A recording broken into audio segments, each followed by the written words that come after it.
अस्सलाम वालेकुम नाजरीन, मैं हूं आपका होस्ट अब्दुल्ला तारिक और आप देख रहे हैं मेरा यूट्यूब चैनल हॉकाई। इस वीक में तीन इम्पॉर्टेंट डेवलपमेंट्स हुई हैं। पाकिस्तान के हवाले से दो इम्पॉर्टेंट डेवलपमेंट्स हैं, वो आपसे शेयर करनी है, और एक इंटरनेशनल डेवलपमेंट है, एक लेजेंड की रिटायरमेंट है। और ये तीन इम्पॉर्टेंट डेवलपमेंट्स मैं अब आपसे शेयर करूंगा अपने इस व्लॉग में। तो आगे बढ़ने से पहले मेरी यही रिक्वेस्ट है कि प्लीज़ मेरे इस चैनल को लाइक कर दें, सब्सक्राइब कर दें और बेल आइकन को ज़रूर क्लिक कर दें ताकि मेरी तमाम आने वाली वीडियोस आप तक पहुंच सकें। Thank you so much. सबसे पहले जो है वो एक लेजेंड, एक दौर का अख्ताम इसको कह लें आप। अ, इन्हें कहते थे कि छक्का मारते हैं तो बॉल का जो है नामो निशान मिट जाता है, बहुत दूर दूर हिटिंग करते हैं। इनका नाम है कायरन पोलार्ड। आईपीएल खेलने के लिए इन्होंने अपनी कैप्टनसी छोड़ी, अपनी टीम से रिटायरमेंट ली, इंटरनेशनल रिटायरमेंट इन्होंने ले ली। और उसके बाद क्योंकि आईपीएल एक बहुत बड़ा प्लेयर्स के लिए एंकर है और प्लेयर्स जो हैं आईपीएल में खेलना पसंद करते हैं, वो ऑल्दो वहाँ पे जो क्रिकेट है वो क्वालिटी नहीं होती, क्वांटिटी क्रिकेट होती है। और ज़्यादातर जो मैचेस हैं वो अब मैं आपसे क्या कहूँ अपनी इस व्लॉग में, वो किस तरीके से वहाँ खेले जाते हैं उस पे शक व शुबह की बिल्कुल गुंजाइश है। तो कायरन पोलार्ड जो हैं वो मुंबई इंडियन की नुमाइंदगी कर रहे थे पिछले बहुत सारे सीजन से, और इस सीजन में अब उन्हें रिलीज कर दिया गया मुंबई इंडियन से। सरप्राइज एग्जिट है मेरे हिसाब से ये। इसकी वजह ये है कि कायरन पोलार्ड जो हैं वो एक ऐसे प्लेयर समझे जाते हैं कि वो किसी भी गेम को किसी भी वक्त बदल सकते हैं, और आउटस्टैंडिंग लेवल के वो पावर हिटर हैं। 6 छक्के उन्होंने मारे हुए इंटरनेशनल क्रिकेट में, और बॉलिंग भी करते हैं, फील्डर बहुत ज़बरदस्त हैं। कुछ ऐसे ऐसे यादगार कैचेस उन्होंने इंटरनेशनली पकड़े हुए हैं जो कि रिकग्नाइजेबल हैं आज तक। सो उन्हें रिलीज़ कर देना मुंबई इंडियन की जानिब से, और वो भी उस वक्त जब उन्होंने सिर्फ वो लीग खेलने के लिए रिटायरमेंट ली थी।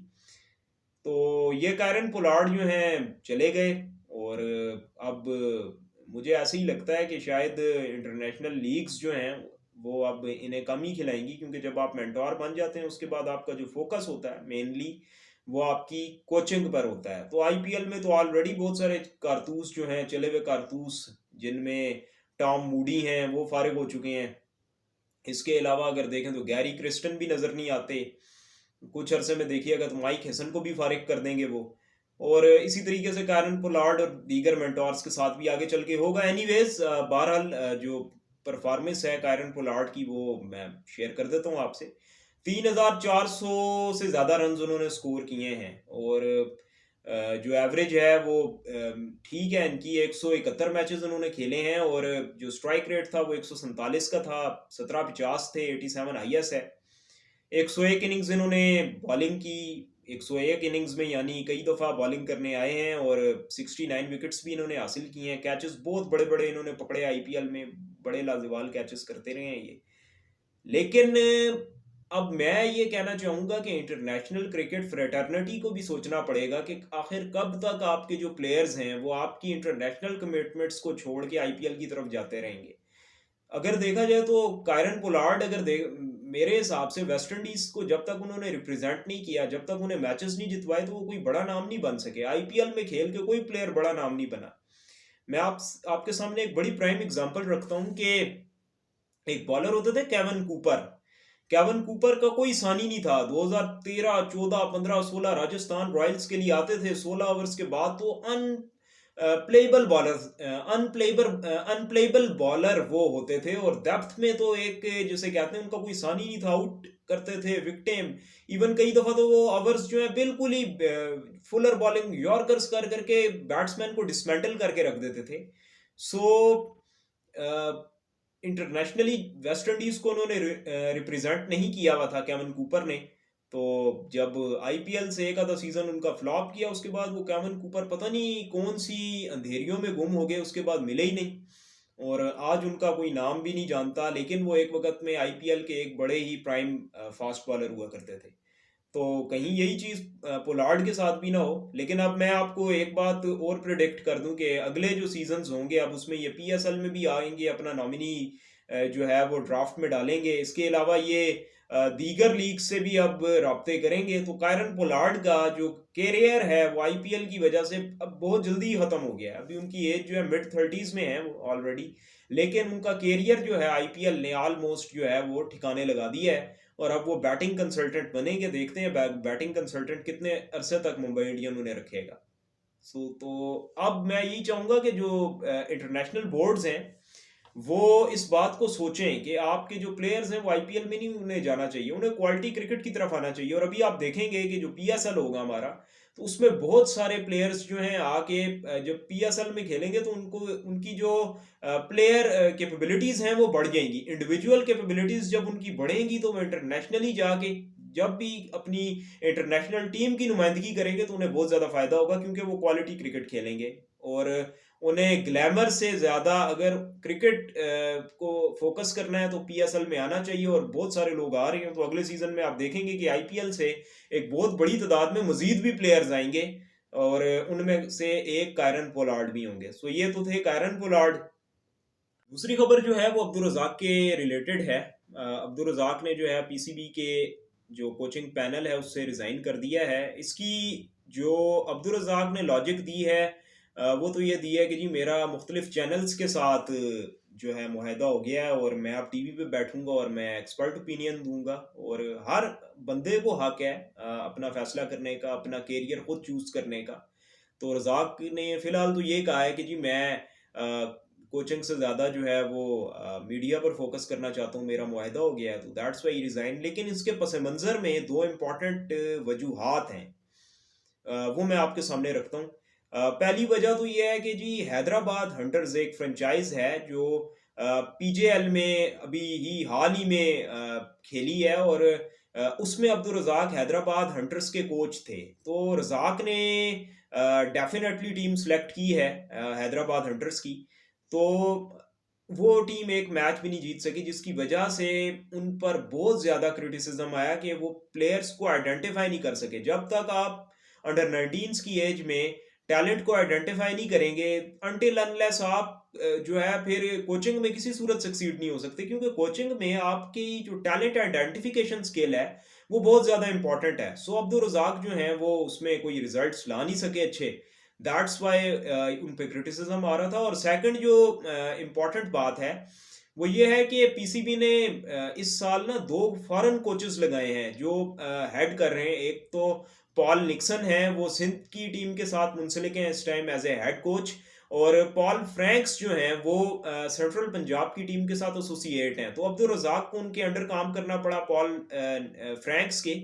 तो आई थिंक इख्तियारात जो हैं ज़्यादा वो चले गए पॉल फ्रैंक्स के पास, और दैट्स वाई अब्दुल रज़ाक जो हैं वो फिर काफ़ी ज़्यादा जो है परेशान भी हुए होंगे, क्योंकि ज़ाहिर सी बात आपका जो पोर्टफोलियो है वो जब डिक्लाइन होता है या आपसे इख्तियारात छीन लिए जाते हैं, आपका डेजिग्नेशन बदला जाता है, तो उसके असरात आपकी शख्सियत पर यहाँ हो जाते हैं।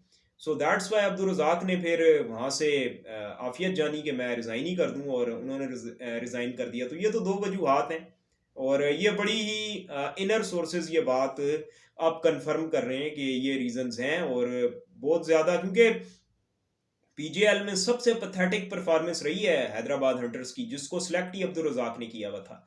सो दैट्स वाई मेरे हिसाब से ये जो दोनों खबरें मैंने आपको दी हैं ये बिल्कुल अथेंटिक हैं, और ये वजूहात हुई हैं जिसकी वजह से अब्दुल रज़ाक ने रिज़ाइन किया है। तीसरी इंपॉर्टेंट खबर यह है कि पाकिस्तान और इंग्लैंड के दरमियान जो पहला टेस्ट है वो रावलपिंडी से शिफ्ट किया जा रहा है कराची। अगर आप देखें तो रावलपिंडी क्रिकेट ग्राउंड के जितने टिकट्स हैं वो 80 से 85% बिक चुके हैं। हज़ारों टिकट्स बिके हुए हैं। एक बहुत बड़ी तादाद में लोगों ने मैच देखने आना है। जाहिर सी बात है, James Anderson, Stuart Broad, Ben Stokes, Joe Root, इसके अलावा अगर देखते जाएं गिनते जाएं तो स्टार प्लेयर्स ने आना है खेलने पाकिस्तान में। इंग्लैंड के तो बहुत सारे लोग देखना चाहते हैं। एंडरसन ब्रॉड को खुद हमारा ख्वाब है देखना। और पिंडी स्टेडियम्स के जो टिकट्स हैं वो बिके हुए थे, लेकिन वो अब जो मैचेस हैं वो शिफ्ट हो रहे हैं वहाँ से कराची। रीज़न ये है कि एक सियासी जमात का जो एहतजाज है वो उसी दिनों में जिसमें इन्होंने आना है इंग्लैंड वालों ने, तो उन दिनों के अंदर ही वो इस्लामाबाद में एंटर होगा। तो काफ़ी सारी वहाँ पे लॉ एंड ऑर्डर के इश्यूज आ सकते हैं। दैट्स वाई फिर इंग्लैंड क्रिकेट बोर्ड जो था वो रिलक्टेंट था अपने प्लेयर्स को भेजने के लिए, लेकिन ये आईसीसी वर्ल्ड टेस्ट चैंपियनशिप के पॉइंट्स हैं और उन्हें भेजना भी ज़रूरी है। सो आई थिंक उन्होंने पीसीबी के साथ मिलकर यही प्लानिंग की है कि अब इन मैचेस को शिफ्ट कर दिया जाए टुवर्ड्स कराची, और एक मैच जो है पहला कराची में करा के दूसरा मुल्तान में होगा और फिर तीसरा अगेन कराची में हो जाए। लेकिन ये पिंडी के फैंस के लिए बहुत ज़्यादा डिसअपॉइंटिंग सिनेरियो है। रीज़न ये है, मैं खुद आई विटनेस रहा हूँ, मैंने खुद मैच देखा था पाकिस्तान और ऑस्ट्रेलिया का जाके रावलपिंडी क्रिकेट ग्राउंड में। एक बहुत बड़ी तादाद में वहाँ पे मैचेस देखने आती है अवाम। इवन अगर अब आप वहाँ पे टेप बॉल टूर्नामेंट करा दें ना रावलपिंडी ग्राउंड में, अभी कुछ अर्सा पहले हुआ, बहुत दुनिया वहाँ पे मैच देखने आती है। और इसके अलावा डोमेस्टिक सीजन में अभी T20 टूर्नामेंट हुआ है तो बड़ी तादाद में लोग आते हैं वहाँ मैच देखने। तो ये तो मैचेस ऑब्वियस सी बात थी, देखने आने थे लोगों ने। 5 दिन है, 5 दिन के अंदर अगर आपके पाँचों दिन होता है मैच तो 90 ओवर्स एक दिन में है। तो अगर आप देख लें तो एक बहुत बड़ी तादाद में कोई 450 ओवर्स होने हैं वहाँ पे। तो 450 नहीं भी होते तो 400 ओवर्स तो होने हैं, तो लोग इंजॉय करते मैच आगे। लेकिन ये हमारी बदकिस्मती है पाकिस्तानियों की कि जब भी यहाँ कोई अच्छी टीम आने वाली होती है तो कोई ना कोई टीम, कोई ना कोई पार्टी जो है, पॉलिटिकल ग्रुप आके एहतजाज करने लग जाता है। तो ये पाकिस्तान के मफाद में नहीं है। इसके बाद मैं ये कहना चाहूँगा कि पीसीबी जो है अब इनिशिएटिव ज़रूर ले, क्योंकि देखें रावलपिंडी में अवाम आती है मैचेस देखने। कराची के अंदर जो है वो वहाँ पे लोग नहीं थे। ऑस्ट्रेलिया वाली सीरीज़ में हमने खुद देखा कि इन्क्लोयर्स खाली पड़े हुए थे, वहाँ लोग नहीं आते देखने मैच। और स्पेशली मैचेस जब दिन के हैं तो वहाँ तो बिल्कुल भी नहीं आना लोगों ने।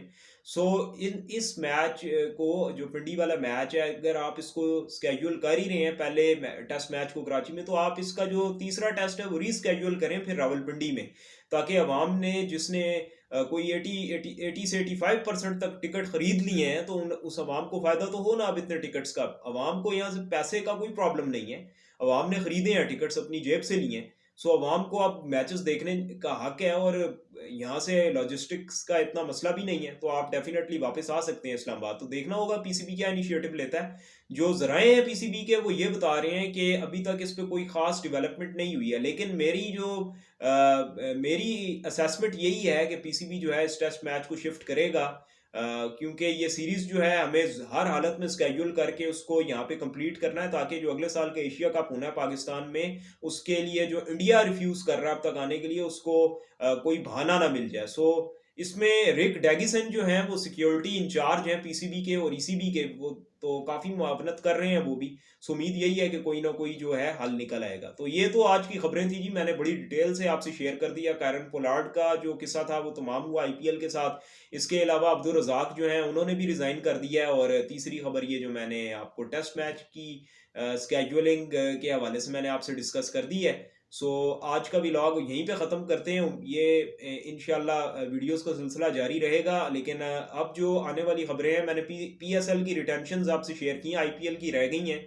तो आईपीएल हाल तो एक कोई क्वालिटी टूर्नामेंट नहीं है, लेकिन स्टिल एक इंटरनेशनल टूर्नामेंट है। तो मैं उसके हवाले से भी आपसे प्लेयर रिटेंशंस अपने नेक्स्ट व्लॉग्स में शेयर करूंगा आपसे। तो अब तक के लिए इतना ही है मेरी तरफ से।